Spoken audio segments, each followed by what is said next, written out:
Hello, everyone. A very good afternoon.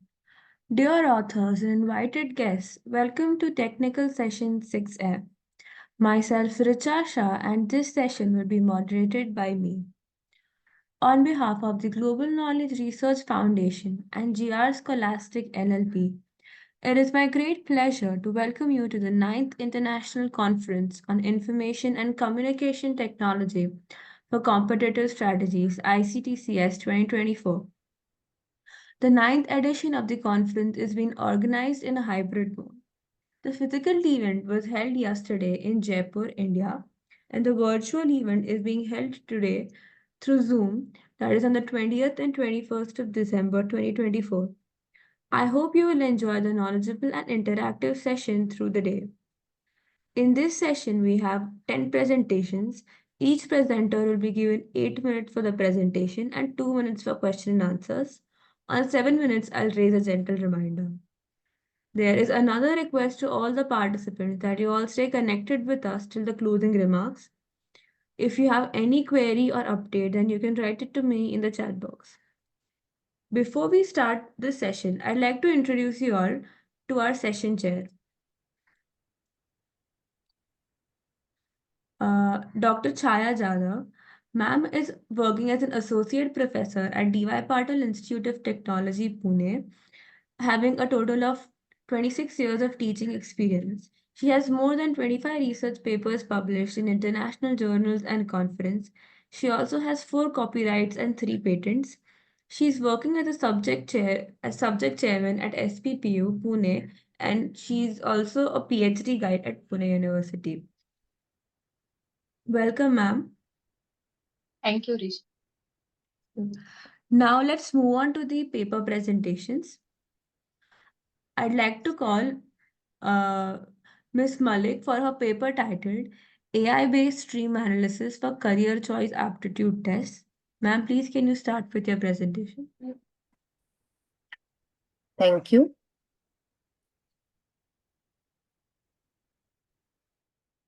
Can I share my presentation? Yes. Yes, ma'am. Please share your presentation.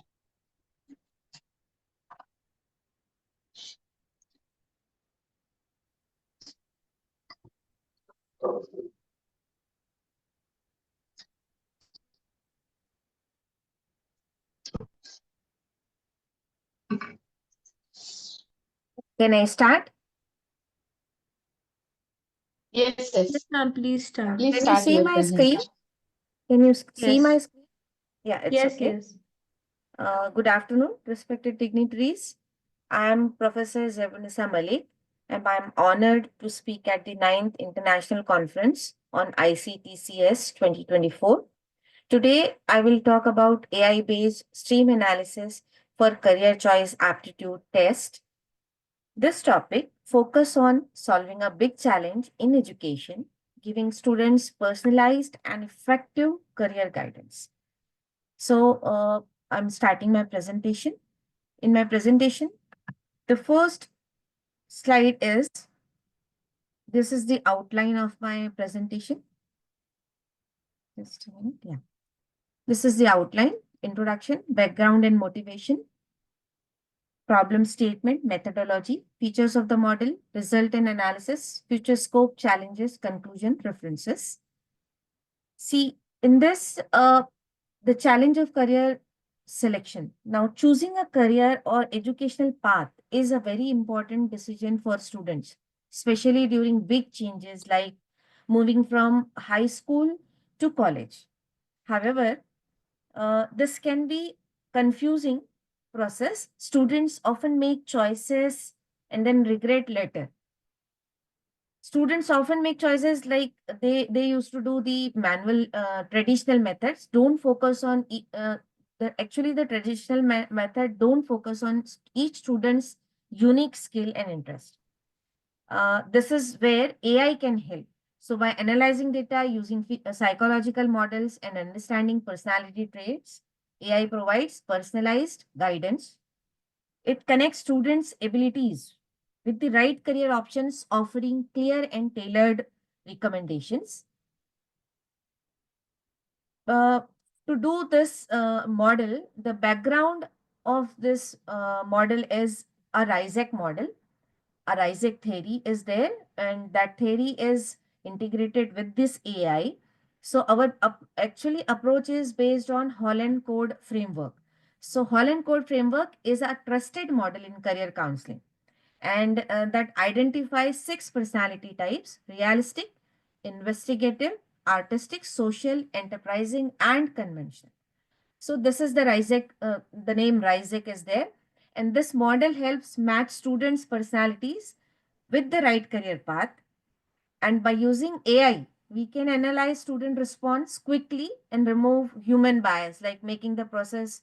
And this way, we can make the process more accurate and efficient. Unlike traditional tests, which can be slow and less reliable. So AI adjusts to each person's answer in real time for better results. And for this Rysek model, what motivate me to do this model is motivation is the growing challenge of career decision. Like students often feel confused and stressed when choosing a career. So, which can lead to wrong decisions. Like I can follow my peer, I can follow the my friend. So, choosing the wrong career can waste potential and lead to low job satisfaction and productivity. So there is a limitation of traditional career guidance. So actually, existing aptitude tests often give like results that don't consider individual preferences and strength, like what skill I have, what preference I have, what is the strength. Rely on time-consuming manual interpretation. This is the limitation, and that can lead to errors, and quality career counseling is not easily available, especially in underprivileged areas. Mostly in Mumbai, you can see that mostly schools are there uh, where the students cannot afford the career guide aptitude test also. So this is the best example for them. Then this is the motivation, and the potential for using the AI is AI can analyze large data set to provide personalized recommendations. So that's why AI is used here. And now this model will help the match the skill students, like what skill they have and what skill they need for the job market needs. And this will give the information to make them confident career choice. And the last one is personal interest. This is my personal interest as because I'm a principal in Sabu Siddiq Polytechnic Engineering Polytechnic in Mumbai. And from last so many years, I'm doing this career guidance seminar, and most of the time, I feel that there should be something which should be like AI driven, and it should be like this is the problem. And I think as an educator and a researcher, I am committed to solve this real world problem which will affect youth, and working with AI and the RISEC framework, which allows me to combine research with practical career guidance to shape students' future. So last year we implemented this model, and then we started taking data. So this model is prepared, and based on the data we did the analysis, everything. So I will present here also. Now after this motivation, the problem statement is there. Now how the problem statement formulated here? The problem statement says traditional career guidance has many limitations. So it often gives inconsistent advice because it uses general method and cannot handle large amount of data, right? And these systems are not personalized also because it is generalized. So personalized system is required. So the advice does not match individual needs. And our goal is to build an AI powered system that is more accurate, flexible, and can be able to help more people solving the problems of traditional methods. And based on this problem statement, an objective is framed, and the objective is these objectives are achieved to study Holland Code's career model, how it is working. There are six traits. Then to create AI model based on Holland's career. So a model is created using the AI algorithms. And here actually AI power system is used for Holland's test by combining traditional psychological models with model technology. We created a tool that is both accurate and scalable. Then after creating this model, we start collecting the data. So to collect the data through questionnaire provided by the Holland's model only, and 42 questions are there. Out of that 42 questions, student has to attempt each and every question. And this is what we plan to collect real world data using questionnaire designed by Holland's model only.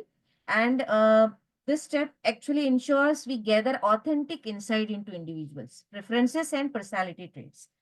And finally, after doing collecting the data, to analyze data collected and apply AI algorithm. So once the data is collected, we have collected 1,000+ data, and using AI, advanced AI algorithm, like we have used the algorithm here, uh, uh, uh, prediction algorithm. And this prediction algorithm is a classification algorithm like random forest and neural networks integrated algorithm, and which will make the system smarter and more reliable in its prediction. And the final objective which is achieved is to predict career based on the data. So ultimately, objective is to predict the most suitable careers for individuals based on analyzed data.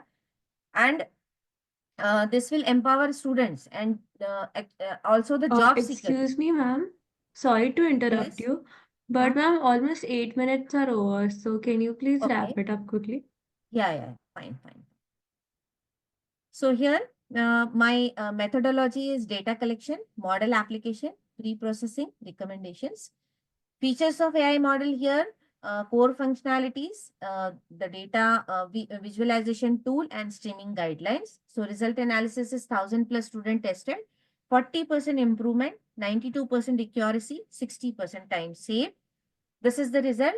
And here you can see that this is the RISEC model questions. And based on this question, the data answer, here the result is generated, and student get the result. This is the 4 to 5 pages result. And in this, three traits is given, ASI. And expanding AI, we can expand this future scope as mobile applications, and we can create the question with the in the form of activities. And challenges, yes, challenges are there here. Data privacy, because students, when they share their data, demographic data, their personal data, so this is data privacy, bias in AI model, and adaptability. Conclusion. So my conclusion here, it says, what is the impact of AI? So AI is changing career counseling by providing personalized, accurate, and efficient advice. So I mean to say, as a teacher, policymaker, and developers, we should use AI to improve career guidance and create better opportunities for the next generation. So this is the end of the references. Here I have base paper is number 1 and 2 is the base paper. Thank you very much. Any question?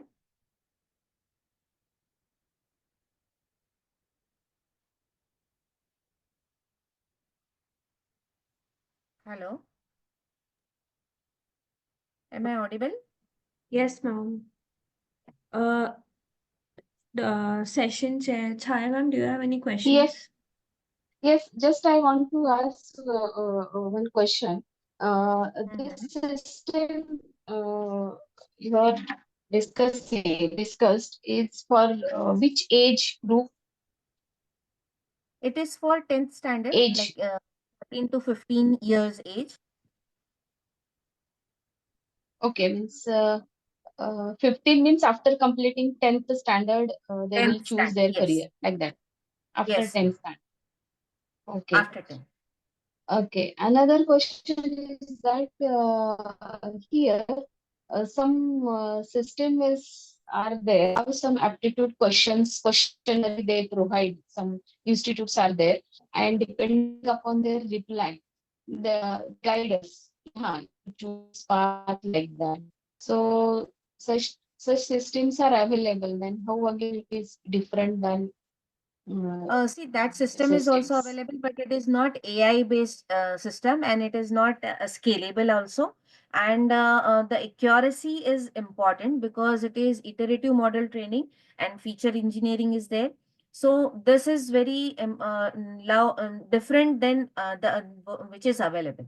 So this RISEC model is also available in manual system, traditional system, but in that again, it's time consuming, there cannot be scalable, and the data also data is there, it cloud based, allow easy scaling for larger data sets and broader populations. Okay. Okay. Yeah. Thank you. Nice to Thank you, know. ma'am. Yeah, thank you very much. Okay, moving on next.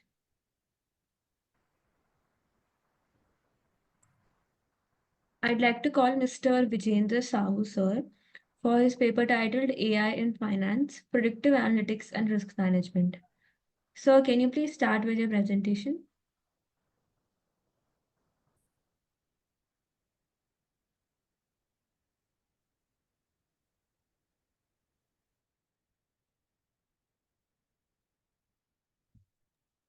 Uh, Vijendra Sahu, sir, can you start with the presentation? We can move on to the next presentation, and then sir can present it later. I'd like to call Mr. Aditya Das for his paper titled Converting 2D Images to Point Cloud Using Depth Estimation. So can you start with the presentation? Can I please get the screen share permission? Yeah, it is enabled. All right. Thank you. Is the screen visible? Yes, it is visible. All right. So, good afternoon, everyone. I'm Aditya Das, and I'll be presenting my research paper converting 2D images to point cloud using depth estimation. So, this paper was a result of collaborative effort between me, Shreya Thukral, Tanushi Shetty, and Vedant Tiwari, and Raminder Kaur. Okay. So this presentation, this research paper was actually made upon a ML model which we worked on for our LY project. So the project was about creating a um, AI bot, Gen AI bot, for creating 3D renditions of furnitures for people who can't use softwares like AutoCAD or Python. And let's say that a person has already acquired an image which they want to create, like a 3D rendition, but they have the 2D image, and now they want to work on that to create a 3D of it. So for that particular thing, we created the specific ML model. So a study explores a method to bridge the gap between the 2D image representation and the 3D spatial understanding using deep learning techniques. So the problem statement basically is the reconstructing of spatial relationships of 2D images um, in a computer vision, because the images lack depth estimation. While 2D images provide rich color and texture, they do not capture the third dimension, which is crucial for understanding the spatial arrangements. To overcome this, we use 3D point cloud images to represent objects with X, Y, and Z coordinates. These are essential for applications such as virtual reality, robotics, and the furniture design, which we were working on. And the primary challenge, which was that reconstructing the accurate 3D spatial information from a single 2D image. So, the proposed approach or the solution for us was, yeah, the objective of a research is to develop a method for converting 2D images into 3D point cloud images using convolution neural networks.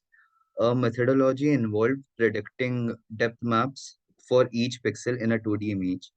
To achieve this, we used an encoder-decoder architecture, which will be explained further. The encoder extracts the spatial and the visual features, and the decoder reconstructs these features to a depth map, pixel by pixel. This depth map is then converted into a dense 3D point cloud image. So this is the airplane which you see over here is basically a point cloud image, which can be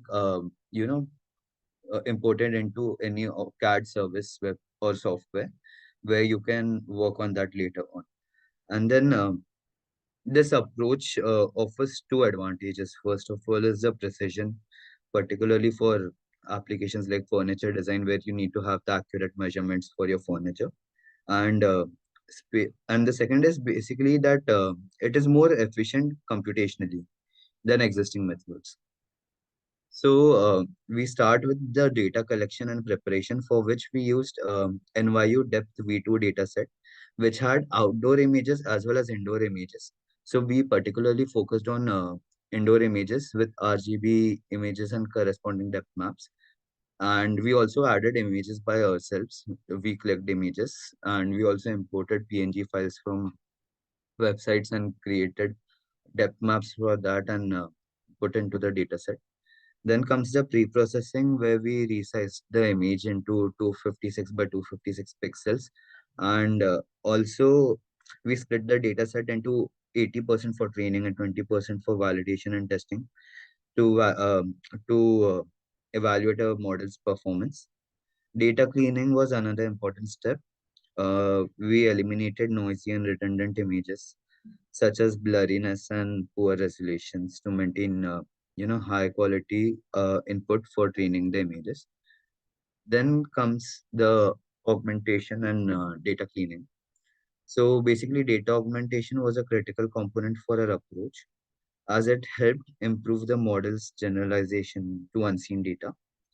To employ this augmentation technique, we included random rotations to simulate different perspectives, then width and height shifts to mimic positional variations, and then small shear transformations for viewing different angles, and then comes zooming for adjusting the size of the objects, obviously, and horizontal flipping, which was done on the data set to basically increase the diversity of our data set to improve the model's ability to handle variations in real world. So for basically uh, the changes in the object's position and the lighting conditions of the image, to get the perfect 3D for the perfect depth estimation. So the model architecture, a model was built on an encoder decoder architecture, which is commonly used for image to image translation tasks. And the encoder consists of convolution and max pooling layers, which progressively extracts and condenses spatial features from input images. And then this ensures that only the most important and relevant information is retained. Then comes to the decoder, and the decoder uses upsampling layers to reconstruct the depth map from the encoded features, adding finer spatial details as it progresses. The combination allows the model to generate a higher resolution depth map optimized for spatial accuracy. The final output is a dense depth map where each pixel contains a predicted depth value, um, representing the distance of the object from the camera, um, uh, basically from the camera to the point of the scene. So the image which you see over here of the chair, that is an depth map which is being created of a chair, the chair image over here. So we'll go further. Depth to point cloud. So once the depth map is generated, it is converted into a 3D point cloud using the following steps. So in the phase one, we retrieve the depth values for each pixel of the depth map. Next, we perform a coordinate transformation to map the 2D pixel locations into 3D space using camera parameters such as focal length and the point of the camera, the principal point of the camera. This phase ensures that the each pixel of the depth map corresponds to a real world point in 3D space.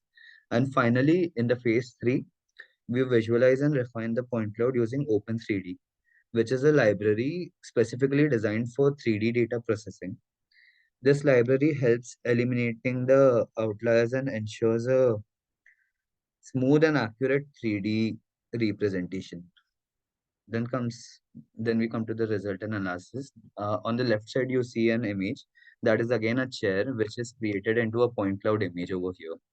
So a model has achieved an exceptional MSC of 0.0025.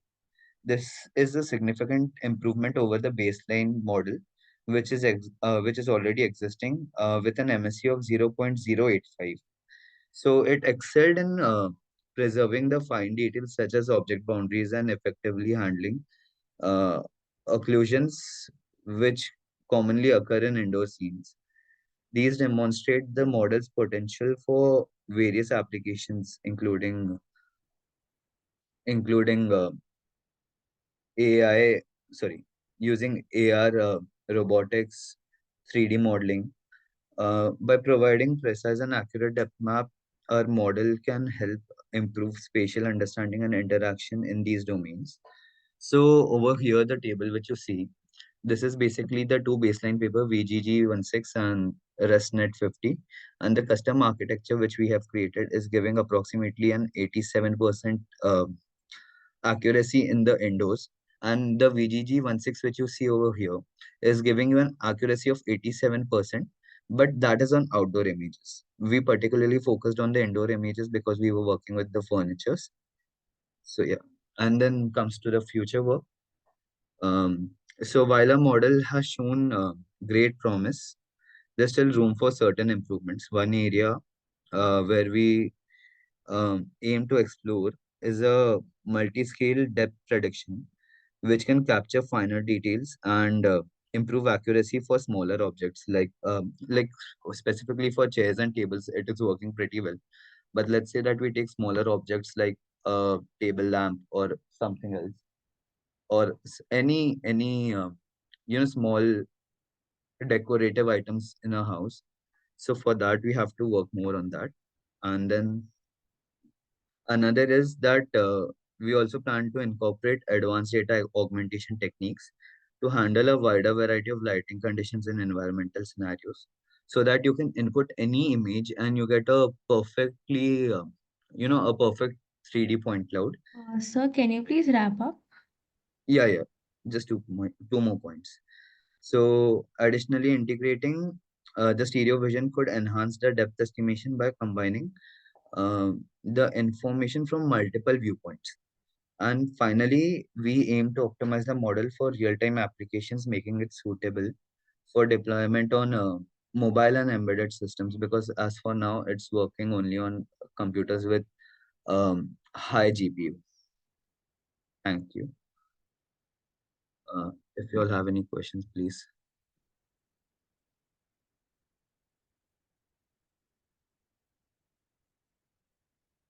Mm, Ma'am, do you have any questions?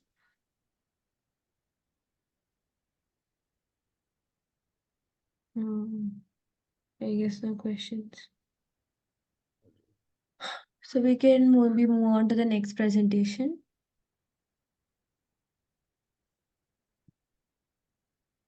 Thank you for your presentation, sir.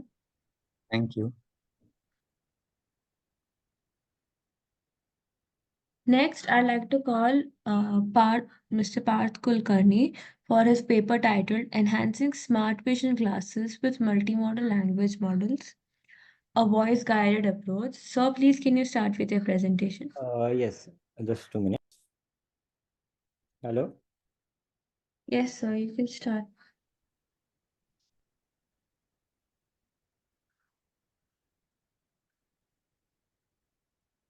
Is my screen visible? Yes, sir, it's visible. Actually, I'm unable to present that, so I'll just display it over here. So our topic is enhancing smart vision glasses with multimodal language models, a voice-guided approach. It was done under the Department of Electronics and Telecommunication Engineering, the IIT Pune. So first of all, I'll start with the introduction. So what are smart glasses? Smart glasses are basically wearable devices designed for real-time assistance. Like the people who suffer from visually impaired diseases can use these smart glasses in order to have better sense of the environment. The current challenges in existing technology are inability to provide dynamic scene understanding. Latency is quite high, and flexibility and adapting to diverse real-world scenarios. So our research objective was to develop a development of a multimodal voice-guided system that can integrate advanced LLMs for real-time assistance. So our proposed solution is basically the current we need to address the current limitation, like object recognition and text reading limit of the current system is quite high, and the current systems can't understand the semantic meaning of the environment, and power and computational resources requirement are quite high for that. And the research gap is, although there are multimodal large language model available, they aren't specifically used for smart vision glasses. So objective is to create a system capable of real-time scene interpretation and adaptive assistance using MLM. So in this system architecture, we have basically done a three-step process. So we'll use the ESP32 CAM module to get the images from the environment. And then speech to text and text to speech modules would be implemented. And that data would be passed on to the multimodal large language model. So this system has features like it can understand the context of the scene and it's hands-free voice activated. The key innovation is offloading. Instead of doing all the computation on the smart glasses itself, we'll offload the key computational on external devices. And this framework would be a modular framework for any type of further improvements in the multimodal large language model. So the system design. So first, I'll just the project is divided into two parts: hardware and software. So hardware part, the core components are basically a ESP32 CAM module, a microphone and speaker module, a Wi-Fi module, and a custom 3D printed frame. That's used to create an entire consolidated system. Hello. Okay. So for the power management, we'll be using a rechargeable battery, and in the system design of the hardware, first we'll get the input video stream in the ESP32 CAM module. That ESP32 from that it will go some image pre-processing like noise reduction, format conversion, and resizing. That input image will be passed on to the software architecture. Whatever the output is produced by the software architecture, output response that would be passed on to the system micro speaker. And the user has some query that could be asked from the microphone, and that will be passed on to the software architecture. Next, the important part of our system is the software architecture. So when we receive the input audio query from the hardware, it will go through the automatic speech recognition that will convert it into speech, that will convert the speech into text. Then that text would go into a model framework. So that basically has the previous context, it preferences, or like some other context that the user has provided. Then the weights are adjusted according to that, and then we can have plug and play multimodal large language model. For demonstration purposes, we have used some models like Lava, GPT-4V. Those along with the text and the image, they generate the final response. That final response is then passed on to the text to speech module. That text to speech module then produces the output. So for integrating these models, we are using API integration, like using the OpenAI API and the Lava processing for that. And so the workflow is basically get the audio and image inputs, data is transmitted into MLM, and results are synthesized into speech for the user feedback. So in order to test our system, we have used the WizWiz dataset. So that basically contains the image, its masking, the question and an answer for that. So these are some sample images from the dataset. Now, when we acquire the input image from the user, it just goes from the data augmentation like resizing, and then the answers are normalized into 0 or 1, and a processed image is generated. In that processed image and these answers are compared. If the answer is correct, we'll pass it as accurate. We'll pass it as 1, and if the answer is wrong, we'll pass it as 0. Next is the actual methodology of how our training process would work. So first of all, data utilized, as I said, the WSWS grounding data set, this is used. Now this data set contains multitude of real world scenarios like image and question pairs that are actually gathered from the visually impaired users. Then next, the data is prepared into in order to pass on to the multimodal language model. Now in the experimental setup, uh, for that we use a 3D printed environment, 3D printed glasses which contain the ESP32 hardware, and that module are then linked to a laptop for remote processing, and the output generated from this entire system is then evaluated using multiple metrics like latency, accuracy, and power efficiency. So in the flowchart, as you can see, when the user gives an input, the image as well as the query is passed on to input processor. So that what that basically does is, first of all, it processes the image. Image pre-processing is done. Then text query pre-processing in order to make it compatible for the LLM. We'll do some pre-processing on that. Then there is a model manager. Now, instead of just having a single model, a framework can decide into multiple models, like what kind of model would be accurate for the given scenario. Then that model selection would be done, and then that model manager would execute the query. Then for the wrapper, it would be basically a API to local laptop. So for that, for the demonstration purposes, we have used three LLMs like GPT-4V, Claude, and Llama. Now these can be modified as per the user requirement, as the latest and newer and latest LLMs are released. These can be changed. So whatever the output the LLM processes, that is passed on to the output processing that does the formatting, error handling, and some post processing in order to make it usable for the user. Then that text is then converted into speech. So this is as you can see on the right, this is a user interface for the testing purposes, as visually impaired person would just see the uh, speech part of that. For demonstration purpose, as you can see, when the image is passed on to the model, it generates the description for that, like what's in the image and how exactly can that be seen. And when this is Sorry to interrupt you, sir. Can you please wrap up? yeah, sure. When this is then tested on a WSWS grounding data set, we get some accuracy on that, like from as you can see in the table, these are some accuracy metrics on that.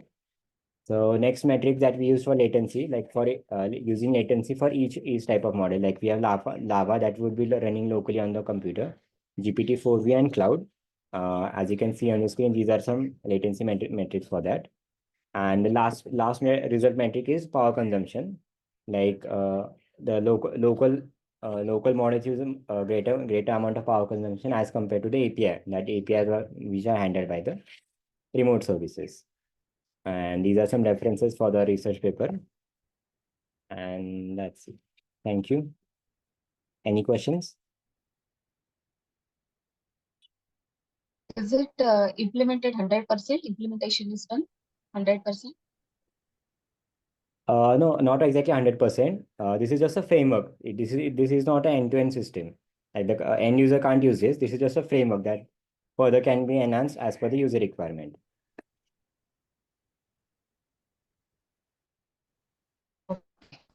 What is the cost of hardware? Sorry. Cost of the hardware that you have used means total. Cost is basically we are using ESP32 CAM module, which would come at around 200 to 250 rupees. And the 3D printed glasses, for the 3D printed glasses, we have used some basic model of that, which doesn't give much detailed fine work. So overall, I'd say to pinpoint a number, it would be at around 400 to 500 rupees.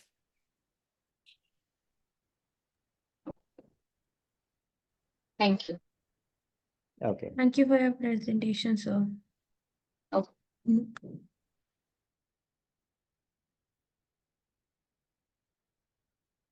Moving on next, I'd like to call Mr. Sarthak Chaudhary for the paper titled Improving Service Delivery Through Effective Operation Management Practices. So please can you start with your presentation?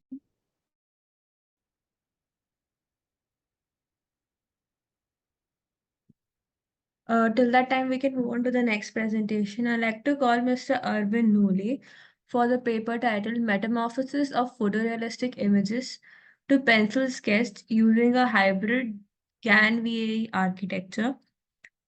Sir, can you start with your presentation? Hello. Hello. Actually, yes. I am Swapna Kolatkar. If nobody else is presenting, I am ready to start with my presentation. Uh, Ma'am, we are waiting for Arvind, sir. If he's able to do, we'll ask him to start, or else you can do it next. Okay, okay. Please let me know. Yeah, maybe he's connecting his audio, so he's taking a little Okay, time. okay. No issues, ma'am.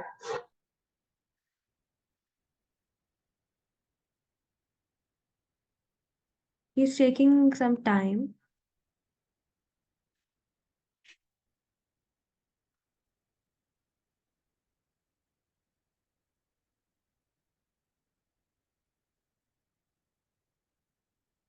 Till Arvind sir connects his audio, I like to call Swapna ma'am for her paper titled Various Techniques to Cognize the Emotional Intelligence in Children, a review. Ma'am, Okay. can you please start with the presentation? Sure. Actually, somebody else is, I have got the message, somebody else is sharing. So, what do I do? Should I start? You can Send. start. I stopped my sharing, so you could continue now. Okay, okay. So, I will click on this share button, right? Yes, Yes. ma'am. The share Okay. screen button. Okay, okay. Uh,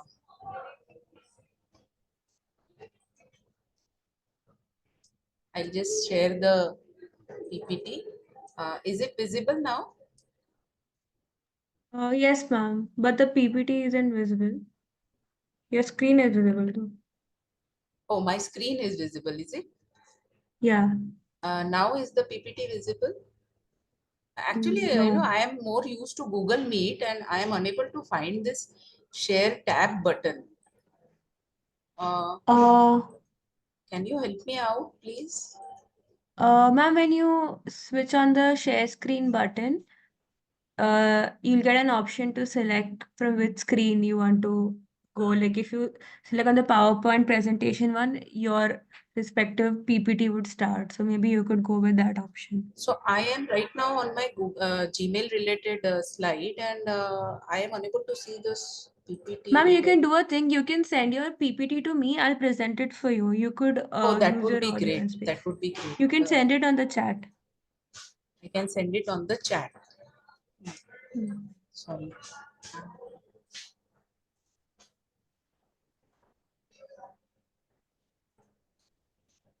Yes, we'll do it. Yes, I have sent it. Uh, Yes, you will receive it. Yes, now I think you should be able to see it. Ma'am, you Yes, can thank you start so with much. the presentation. Yes, Yeah. yes. So I am presenting on the topic various techniques to cognize the emotional intelligence in children, and this is a review paper. So my entire focus will be on the comparison that I have made based on the papers that are already published for this particular topic. So in totality, we are three authors and I am the presenter. The abstract of this paper is, I'll just read it out. The advent of technology and rampant use of electronic gadgets in today's world has seen an increase in the challenges and issues faced by children from different strata of society. So those who are into education will agree with me that children nowadays, whether it is school going or it is college going children, they are all more engrossed in the electronic gadgets. And the children are faced with challenges pertaining to the know-how, peer pressure, financial aspects, etc. So in this world, we can say that the children are they are a victim of the pressures that they see over the social and their peer related situation. Issues related to sleep deprivation, unhealthy food and personal habits, educational performance, etc., have increased the problems of enthusiasm in children. And these problems can be grouped as social, or personal competencies. Can we move to the next slide, please?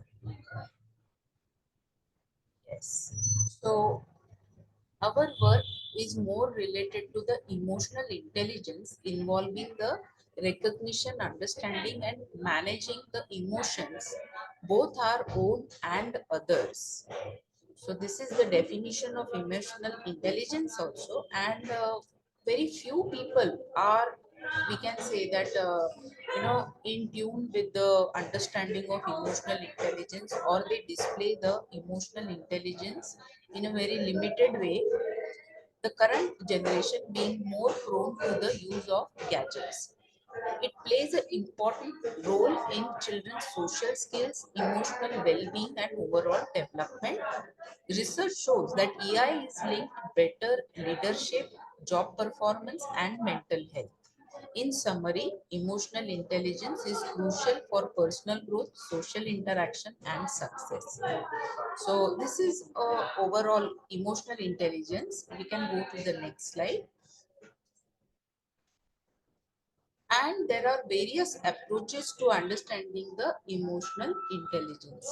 So the specific ability approach to emotional intelligence, the four branch model of emotional intelligence, the emotional intelligence through mixed model approach, and emotional intelligence through scientific approach. So these are the four techniques, approaches.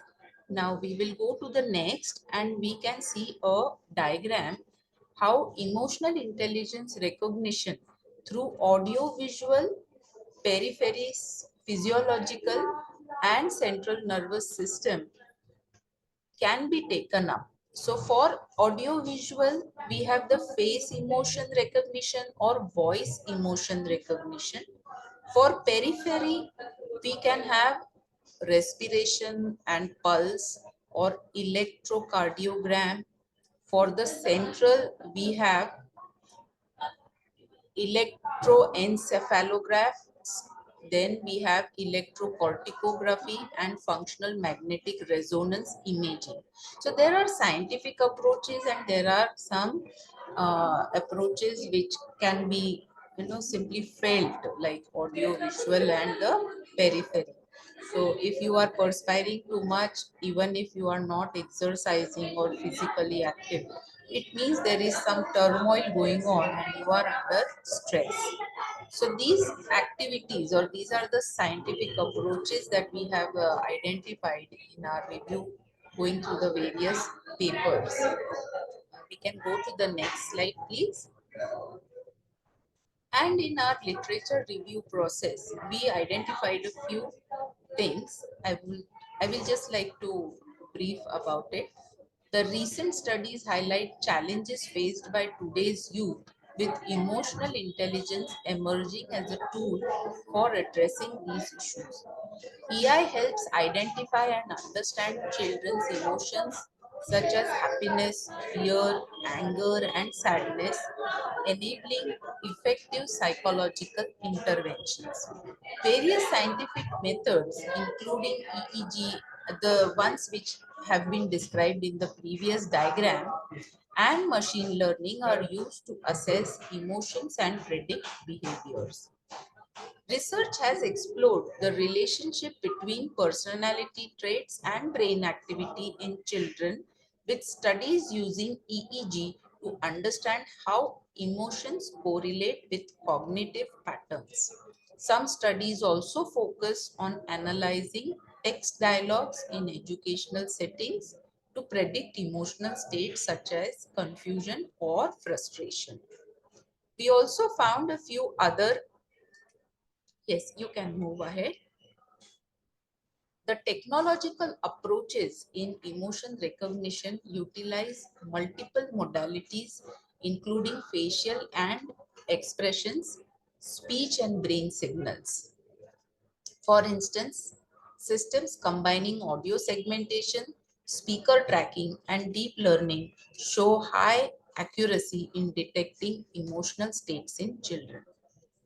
The studies also investigate link between EI and cognitive functions, suggesting EI's role in academic and behavioral outcomes. While EI may not always correlate with academic success, it does influence decision making and emotional regulation.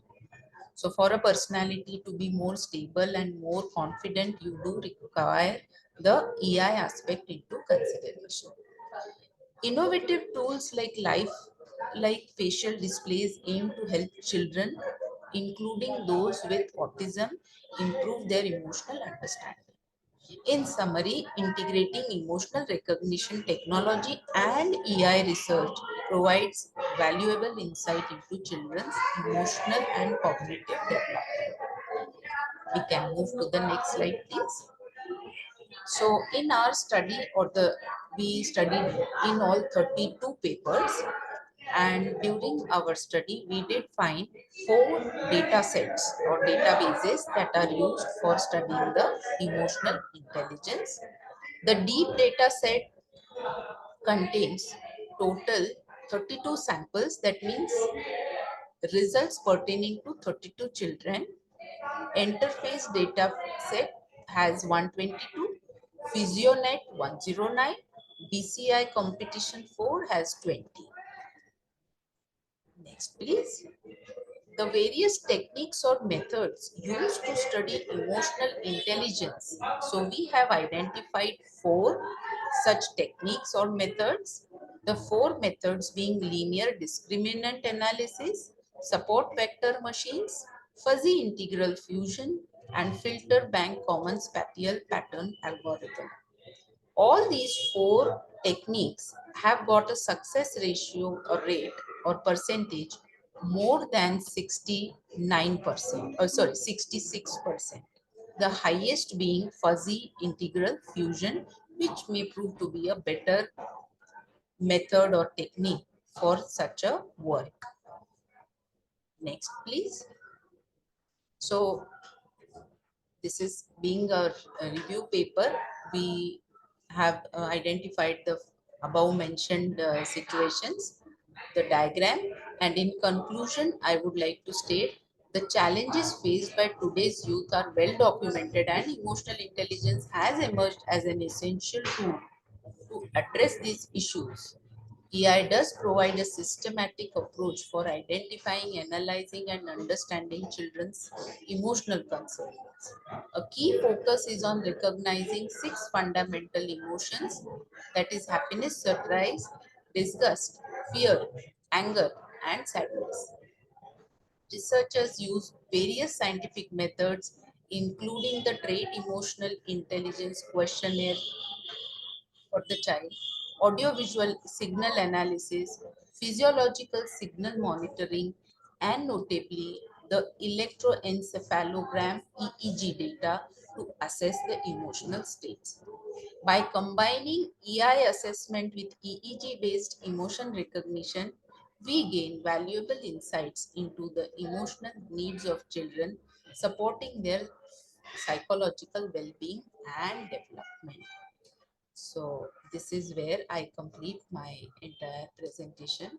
I was given 10 minutes. I hopefully have not overtaken or overshot my time.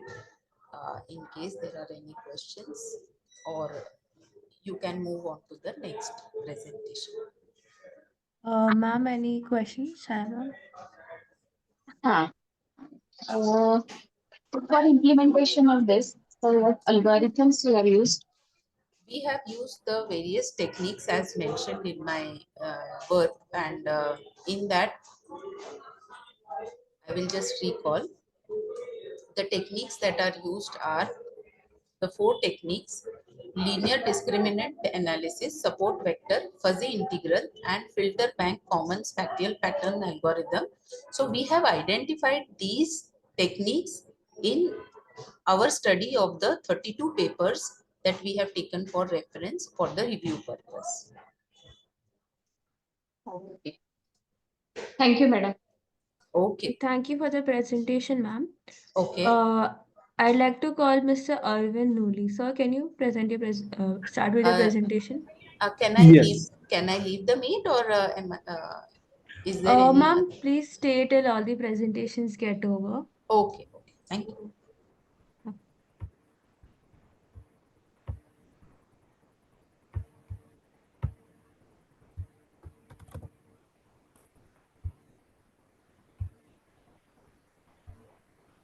Is my screen visible? Yes. Yes. Yes. Good afternoon to one and all present here. I'm Arvind Noli, a co-author of the paper Metamorphosis of Photorealistic Images to Pencil Sketch using a hybrid GAN VAE architecture. And my other authors are Hemant Atik, Samrud, Arjun, and Dr. Shailaja SS. So this is a research project from PES University. So what we're trying to do in our research is to push the boundaries of transfer learning to see how we can learn from realistic images and be able to convert them to the sketch versions. More about the abstract. So at the heart of our project, we used GANs, which is generative adversarial networks, and VAE, which is variational autoencoders. GANs are popularly known for producing visually stunning images with a dynamic competition between two networks.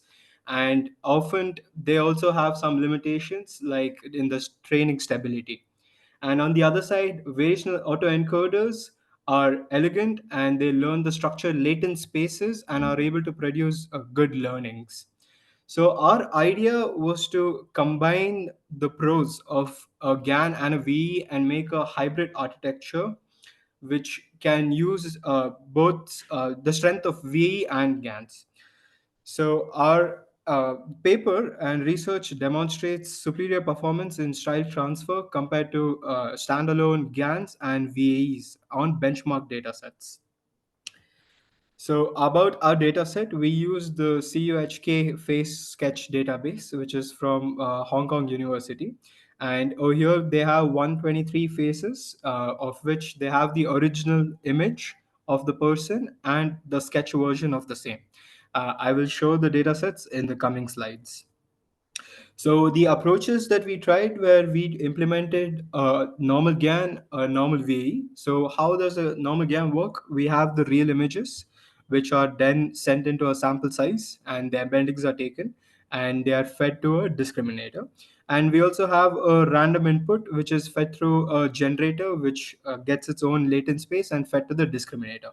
Now, the discriminator has the original image and the latent space image from the generator, and it helps in discriminating if the image is real or fake. And while doing this, it learns all the features based on the training epochs.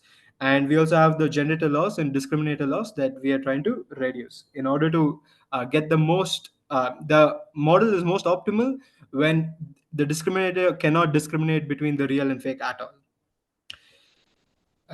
Coming to the cyclic GANs, so one more popular analogy of GANs is the cyclic GANs, which produces excellent and better images generated than GANs. So here, after we have if we go over the architecture diagram, once we feed in an image and it feeds to the discriminator. Now the discriminator says that if it's original or if it's fake.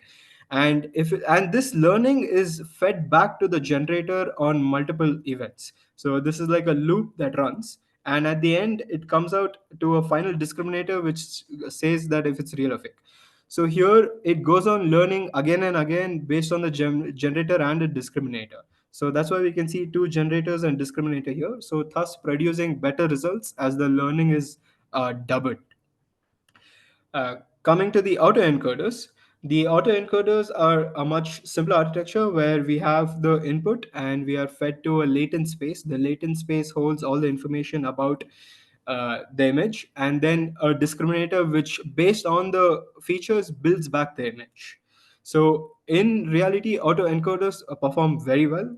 It captures the key elements compared to the GANs, and it has a high SSIM score of 0.77 and a low mean square error of 0.02. But autoencoders might fail while capturing the fine, minute details. So the limitations of the existing approaches. So when we use normal GANs, there might be some collapse issue where they fail to capture the full diversity of the target distribution. And they might also fail to struggle to produce a diverse style transformation, since our entire project is based on transfer learning. And coming to the cyclic GANs, They don't have a dedicated latent space. It's basically a generator and discriminator running in loops, and potentially that might limit fine-grained control over style attributes. And a limitation of autoencoders is primarily the discriminator that is building the image back based on the encoded labels, builds the image. So there might be some loss in the embeddings, or maybe the model didn't understand the embeddings very well. So coming to our novel approach, which is a hybrid architecture which has a VAE and GAN, the encoder compresses the input data into a low dimensional Gaussian representation while maintaining all the important features and the embeddings of the latent space. So we also sample from a prior distribution, which we will show in the architecture, and we also add in order to train the model better and to perform in scenarios where we don't have a perfect image. So the combined latent code is passed to the GAN's generator, where it produces the synthetic data, and then it goes through the discriminator, which evaluates if the data is real and fake, and learns, distinguishes, and then generates an output. So we can see that in the architecture diagram that we have designed, we have the first half where we are using the autoencoder's latent space representations, which are being fed to the generator. And we are Sorry using. to interrupt you, sir. Can you please wrap it up a bit quickly? Yeah, sure. So yeah, we have the output, which we have the discriminator, which uses the output and generates perfect images. So I will go over the results. So the results using GANs, as you can see, is a bit blurry and not getting the fine-tuned details. And the autoencoders is pretty good, as the latent space representation is very well. And we have the cyclic GANs, which have performed really well since it's running on loops and the image is having more depth. And this is our hybrid approach where it's having better accuracy in terms of and more training, better training stability. So yeah, that's about it. And because we are having a better stability in our model, we are able to capture the latent embeddings better, therefore generating better sketches. So I would like to wrap up my presentation over here and open to any questions.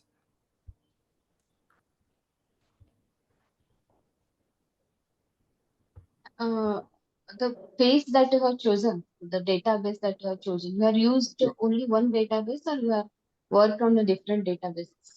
Yes, ma'am. So since this is an image data set, it had over 250 images, and we thought this is good enough for our training. And since we wanted to train it on easier models, and we didn't want to like offload, we didn't want to have a higher hardware also. So therefore, we limited Okay, it to only this data set. okay. Thank you. Thank you so much. Thanks for your presentation. Um, Moving on next.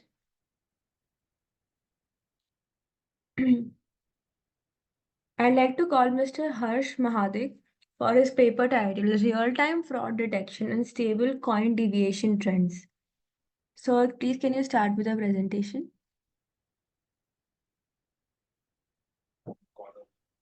Yes, my co-author will present the screen, Mr. Farid. Okay. Could you provide him with the, yeah, he's sharing the screen. So our research is titled Crypto, in which we have done real-time fraud detection on Ethereum blockchain and stablecoin deviation trends, which we'll see further. Next slide, please.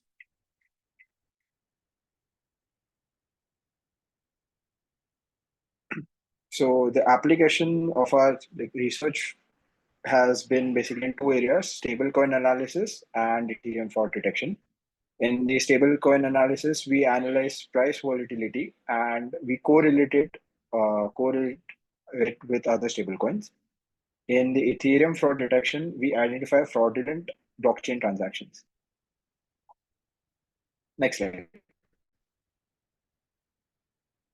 So the problem statement over here is the rapid adoption of blockchain technology and cryptocurrencies has introduced unprecedented opportunities, but it also has presented us with unique challenges.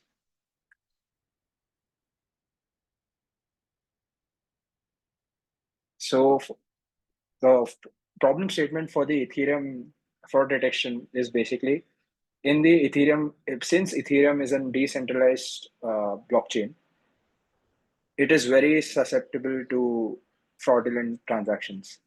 For one of the attack was the DAO hack in 2016. It is one of the most infamous Ethereum frauds, which involved a vulnerability in the DAO, a decentralized autonomous organization. It it made the Ethereum blockchain too hard for, as in it had to completely adopt new rules. And there have been very such multiple crypto jacking attacks. We'll now look at the next slide. Stable coin price volatility. Stable coins are basically intermediaries. For example, if you want to buy coin A using coin B, but we can't directly exchange coin A for coin B, so therefore we use a placeholder known as stable coins. Stable coins are always theoretically they should always be close to $1 mark. So for example, if you want to buy Ethereum using Bitcoin, first we'll convert our Bitcoin into a stable coin of any choice, and then using that stable coin, we'll buy the Ethereum. So during such transactions, if the stable coin loses its $1 mark, it results in massive losses. One of the example was Terra USD, which collapsed in 2022. Even still today, it's priced at 0.02, as you can see on this. We'll move ahead. So our motivation to select cryptocurrency as our research topic, because me and my co-author were actually traveling in a rickshaw and we came across this slide. We came across this photo. So yeah. So because India is moving forward, we thought you might also contribute to this change. Next slide.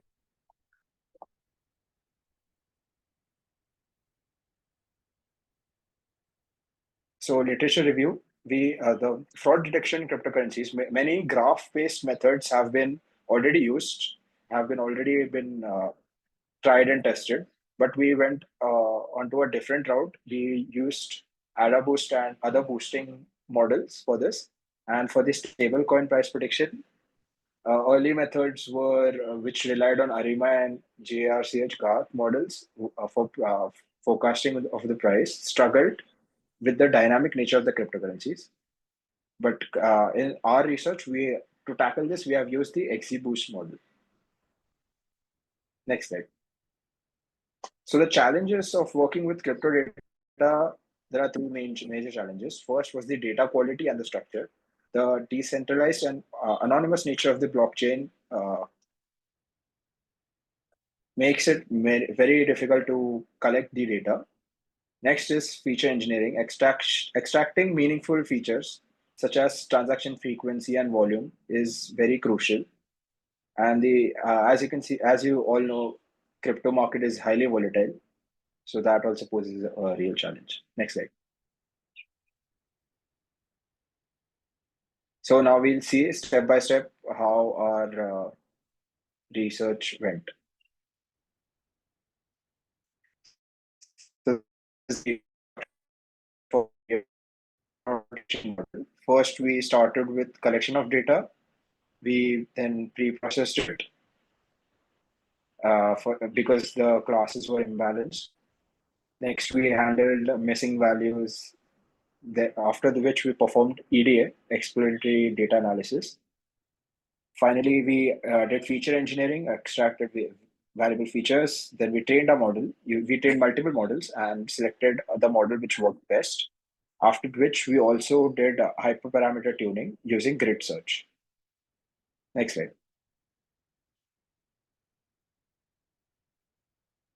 So this is started with data collection and pre-processing.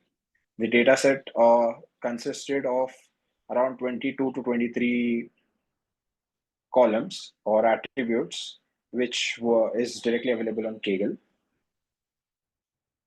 The challenge was the dataset is highly imbalanced. So because there were very few fraudulent transactions compared to valid ones. Next slide. Again, have we handled missing values? We standardize these values. Next slide.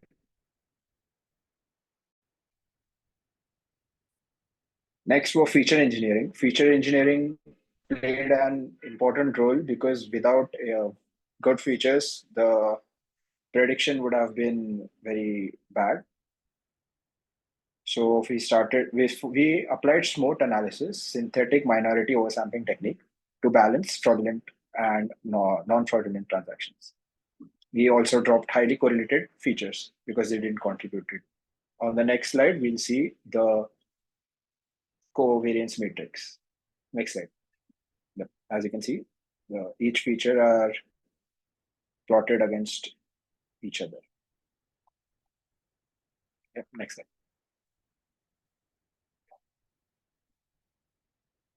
So we trained many models, AdaBoost, CatBoost, XGBoost, and we performed hyperparameter tuning using grid search. We also did perform cross-validation. Next slide, please. And our metrics for evaluation were F1 score and ROC, AUC.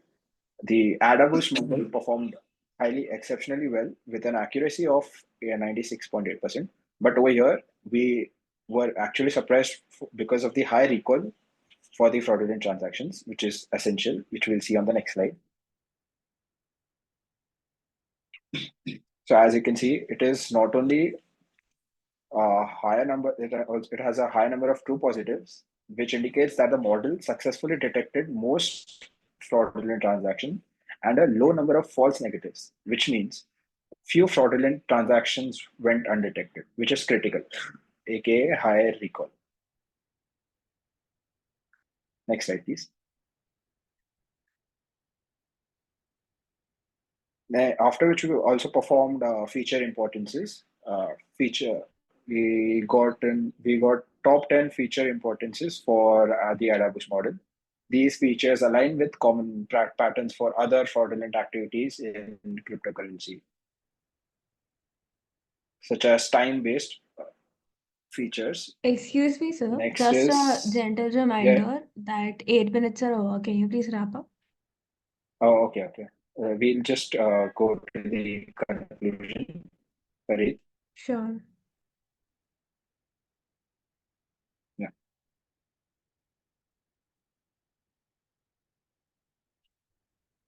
So we basically worked with stablecoin as well. We'll skip this. So as you can see, these are the stablecoin results, which were also very accurate. Next slide, please.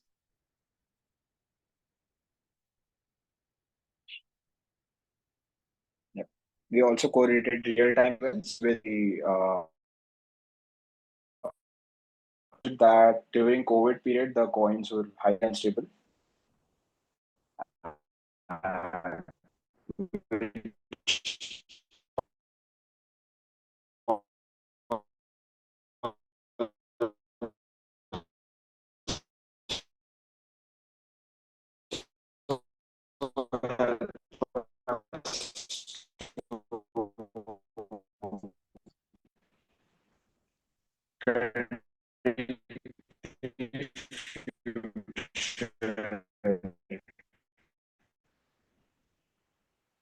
Values of these stable coins. Now, to wrap it up, is there any question? We'll answer them. Okay. Thank you. No question. No questions. Okay, thank you. Thank you, sir, for the presentation. Calling on next, I'd like to call Mr. Vijayendra Sahu for his paper titled The Intersection of AI in UPI, in Indian digital economy, opportunities, challenges, and future aspect. Uh, Sir, please can you start with the presentation? Am I audible, sir? Am I audible, sir? Yes, sir. Madam, You are please, you are audible. Madam, sorry. Madam, will you please take next participant? I will join after them. Am I audible, sir? Hello, madam. So we are the last participant. Okay. Okay, madam. On the behalf of my student Akshay Kumar, actually he is in examination. Today there is a university paper. So on the behalf of Akshay Kumar, I would like to uh, Sir, you are share your yes, presentation. the paper title is Security Challenges and Solution in Wireless and Optical Network. Okay. Sir, this is just a review paper. This is the first paper of this student, and he is in only BCA second year, final year, and he's trying to review on this network issue. Madam, my screen is visible. Yes, The sir. hyperconnected world. Richa, I So, think two participants have started. Pardon? Hello. Sorry, sir. Yes. Sorry, Richa, ma'am. I think another presentation is in the background. I'm hearing the noise. I think there's some background noise in sir's background Just regarding network Okay. because Sir, everybody else is on mute. like we are using okay. now Wi-Fi and other optical. Okay, madam, shall I start? Fibers. And what are the Yes, different sir. challenges? And what are so my name is Dr. Vijendra Shah, and my topic is AI in finance, predictive analytics and risk management, and technology used to protect information, integrity and security. So contents are introduction, research background, research gap, need of study, objectives, research fact finding, conclusion and references. Abstract. AI revolutionizes finance by leveraging machine learning and data analytics for precise market trend predictions, effective investment planning, and risk detection. Its implementation in financial institutions enhances decision making, optimizes operations, and improves client services while addressing challenges like data security and computational demands. AI drives innovation in financial decision making, contributing to accuracy, efficiency, and competitiveness in managing large data volumes. The potential of AI in finance lies in its capacity for continuous improvement and enhancement of existing practices. Introduction. AI has transitioned from a novelty to a critical tool, reshaping operations in the financial sector through predictive analytics and risk management. Finance companies use AI to predict outcomes with greater accuracy, improving risk assessment and addressing challenges effectively. AI facilitates informed decision making, aiding in risk mitigation and identifying enhanced business opportunities. The adoption of AI leads to better outcomes for clients and stakeholders, ensuring higher satisfaction and trust in the financial sector. AI's growing role significantly impacts efficiently and performance, transforming the finance industry's competitive landscape. Literature review. So first author is Longbing Cow. His finding is AI enhances trading efficiency by enabling accurate and faster trades. Research gap identified. Limited exploration of how AI-driven trading systems interact with broader financial ecosystems. Second author is Weber, Carl, and Hinz. Their findings are AI transforms algorithm and high-frequency trading, but faces challenges like computational demands, integration issues, and regulatory constraints. The research gap identified. There is a lack of scalable solutions for computational inefficiencies and strategies to integrate AI with traditional financial systems. Third, Gartner. So his findings is AI empowers chief financial officers to enhance decision-making, competitiveness, and finance operations through strategic guidance for better judgment and resource optimization. Research gap identified. So there is limited focus on AI adoption by mid-sized firms with resource constraints and a lack of detailed real-world case studies. Overview on the wireless network. Need of the study. So addresses the need for deeper examination of financial market fluctuations using advanced predictive analytics. Second one, enhances risk management by analyzing large data volumes effectively, improving regulation, competition, and forecast. Number three, improves cost effectiveness, customer satisfaction, and market responsiveness through AI-driven solutions. Number four, supports sustainable growth in the financial industry by integrating technological advancements with financial expertise. Objectives of research. So number one, to gain a foundational understanding of AI and predictive analytics concepts. Number two, to investigate how these technologies apply specifically to finance and risk management. Number three, to study various machine learning algorithms and statistical methods used in predictive analytics. Number four, to evaluate the impact and significance of artificial intelligence in transforming various financial operations, particularly in predictive analytics and risk management. Number five, to investigate how AI-driven predictive analytics is being utilized in forecasting market trends, optimizing investment strategies, and enhancing financial decision-making process. Utilization of reported AI tools.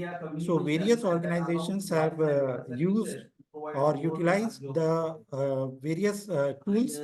JP Morgan's coin, 90% they are utilized. JP Morgan Chase, 85%. Morgan Stanley's 75%, Mastercard's Decision Intelligence 80%, Wells Fargo 70%, BlackRock 90%, and so on.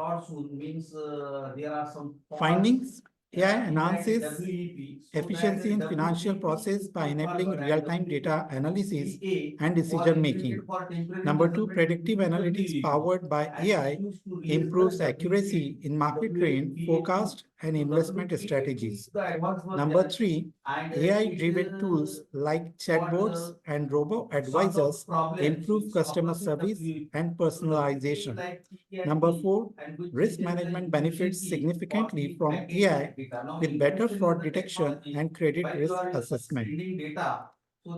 Conclusion: AI is revolutionizing the finance industry by improving prediction and risk management. Machine learning algorithms and analytical research enhance efficiency and decision-making in financial institutions. AI applications offer benefits like improved productivity, customer satisfaction, and competitiveness, but came with challenges such as data privacy and computational intensity. The future potential of AI in finance is vast, with innovations expected to enhance data analysis and market stability. Financial institutions that adopt AI effectively will stay ahead in a data-driven, high-growth industry. References. So total number of references I have taken 33. Thank you. Challenges and solution in security. So challenges is what in optical network. Any questions? The light signal via fiber optic cables, transmit data, and basically transport telecommunication. Can you go to the first slide title? There are two primary components. Number one. Okay, sir. Thank you. Okay, So you had another paper, right? yes, madam. So you can present that as well. Okay. Best technology and using fiber optics, you can send data with the speed of light.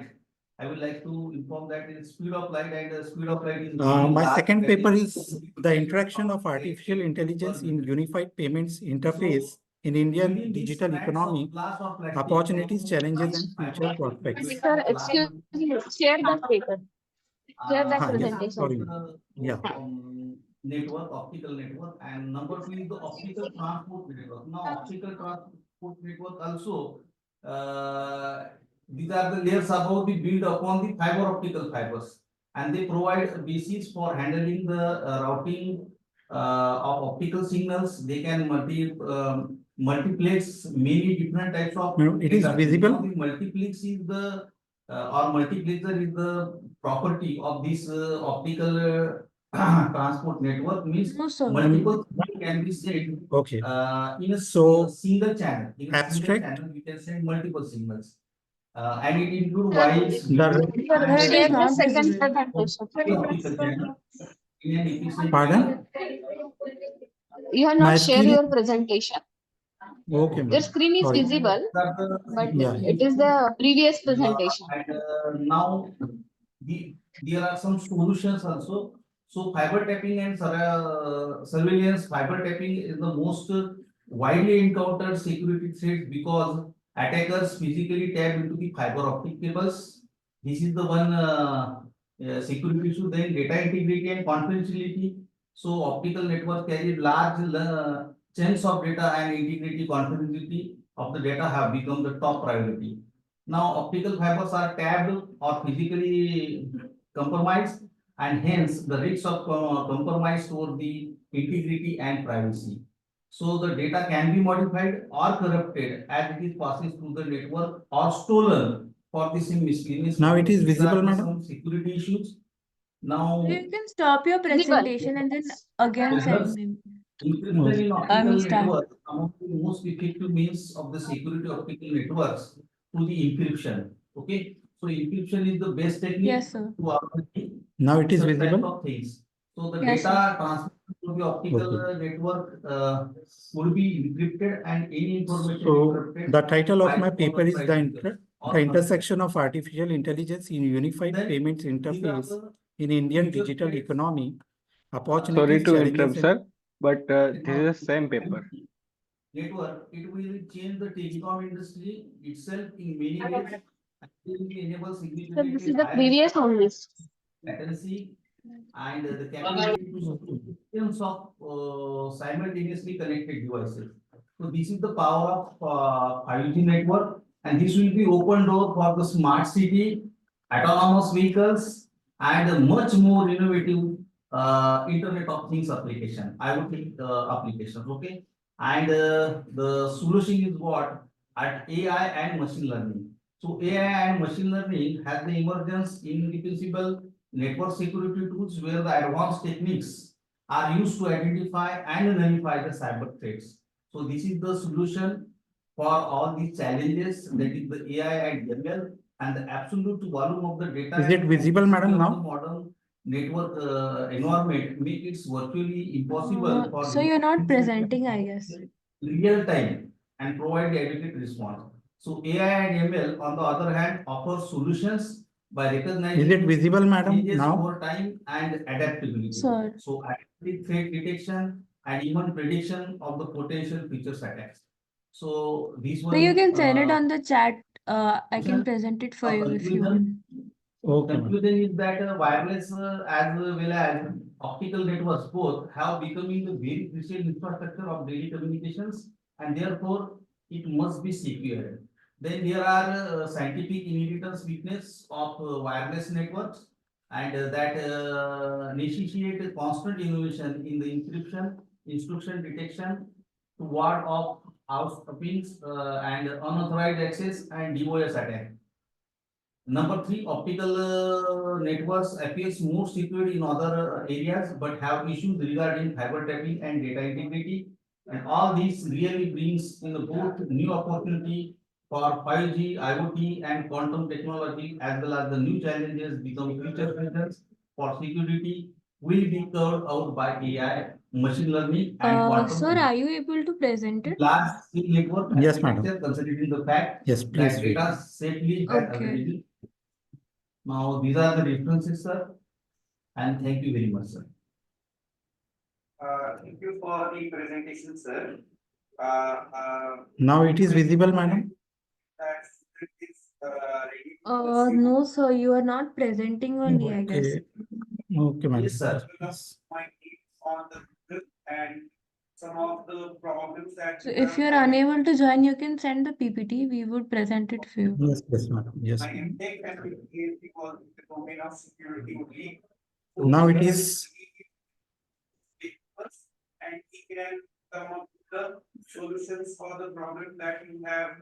So it is showing your UPI transaction paper. That is your second paper. And Yes, not the madam. one showing AI in finance. So, Yes, sir. No, madam, AI in finance, I have presented. acha. Earlier, I have presented that paper. Okay, sir. I will search on Google. Okay. Okay. So now So I am basically, present. Okay, sir. Google Scholar. Okay. okay, fine. You can present with whichever paper you are left with, sir. Okay. It is visible, madam?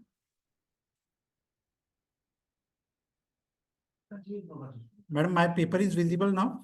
1 second, sir. It is visible, sir. This paper ID 715 showing the UPI transaction one. If this is Yes. the one you're left with, then you can probably start Yes. with the presentation. Madam, this is earlier I have presented AI in finance, predictive analytics and risk management. Now I want to present this paper. Okay, sir, you can start. Yeah.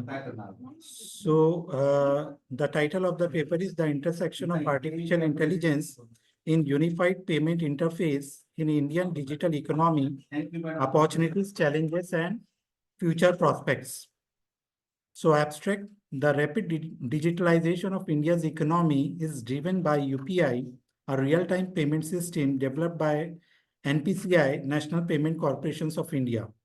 Integrating AI into UPI can enhance security, improve user experiences, and drive financial inclusion through predictive analytics and AI-based fraud detection.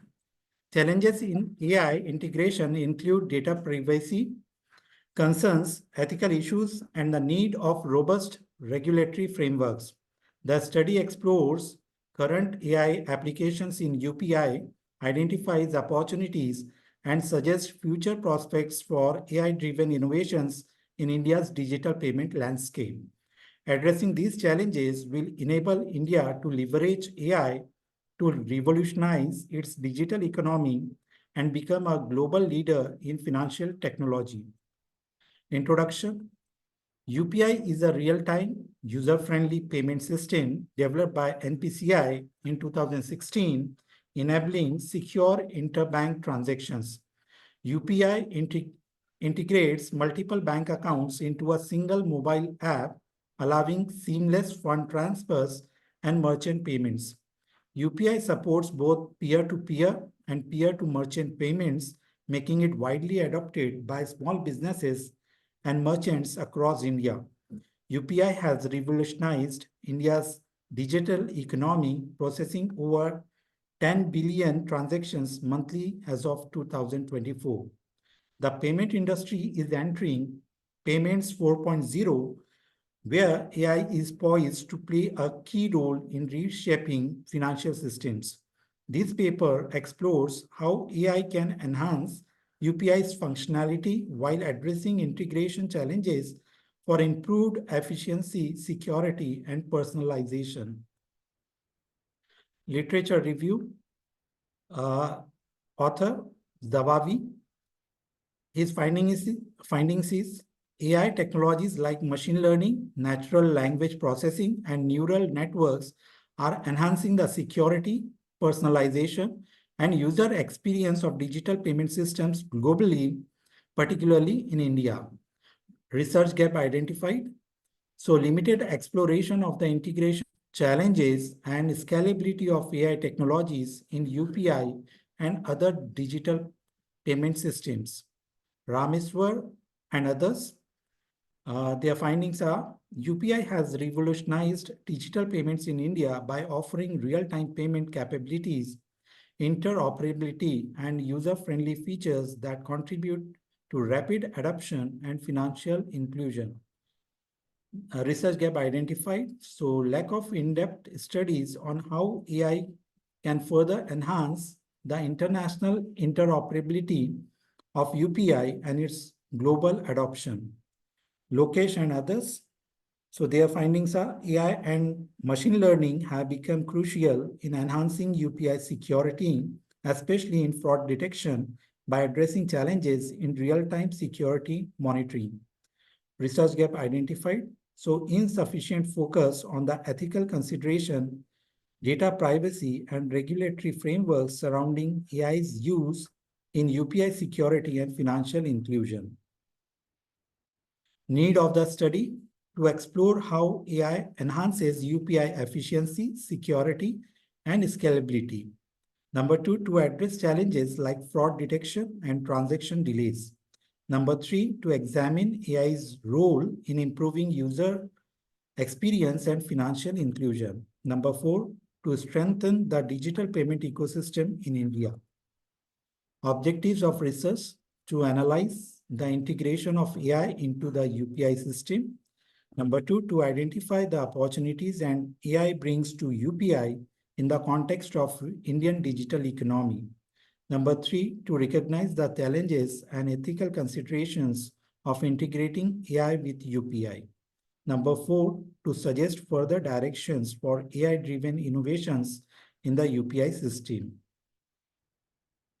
Number of member banks using UPI. So at first, there are 21 banks, but later it progresses, and in 2024, there are 572 banks which are using this, and their volumes are 13,440 million, and value in crores 19 crores 64 lakhs 464.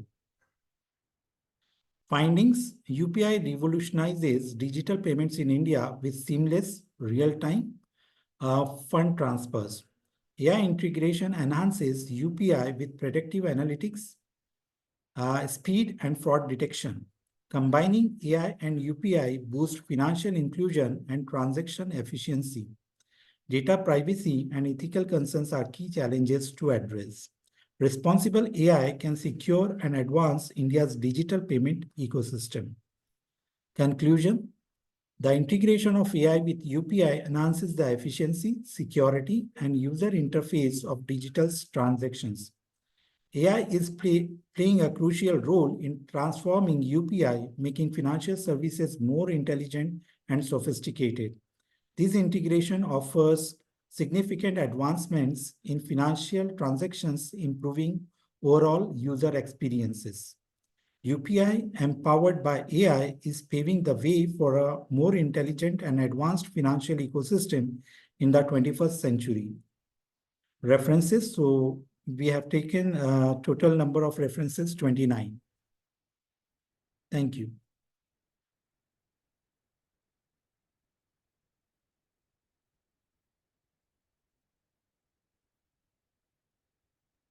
Thank you, sir. Any Okay. questions, ma'am? No, Hello. ma'am. Thank you, Huh. sir. Okay. No, no.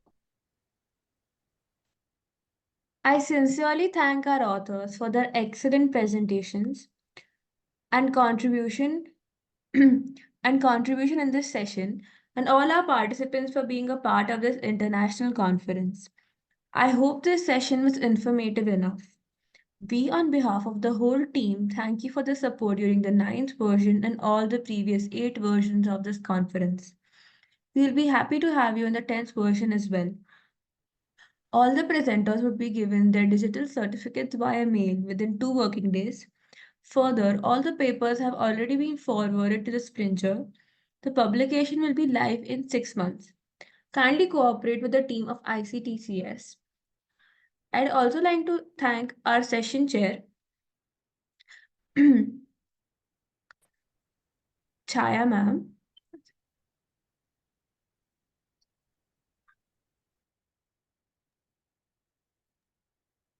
This is a token of appreciation.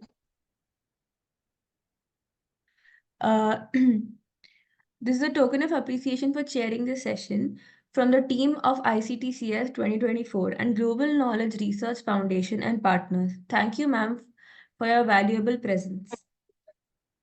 Thank you, Richa.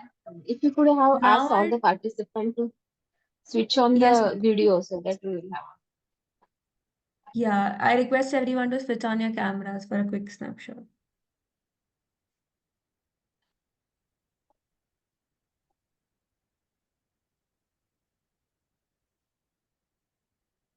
Okay. Thank you, everyone. Have a great day. Thank you, Richa. Thank you.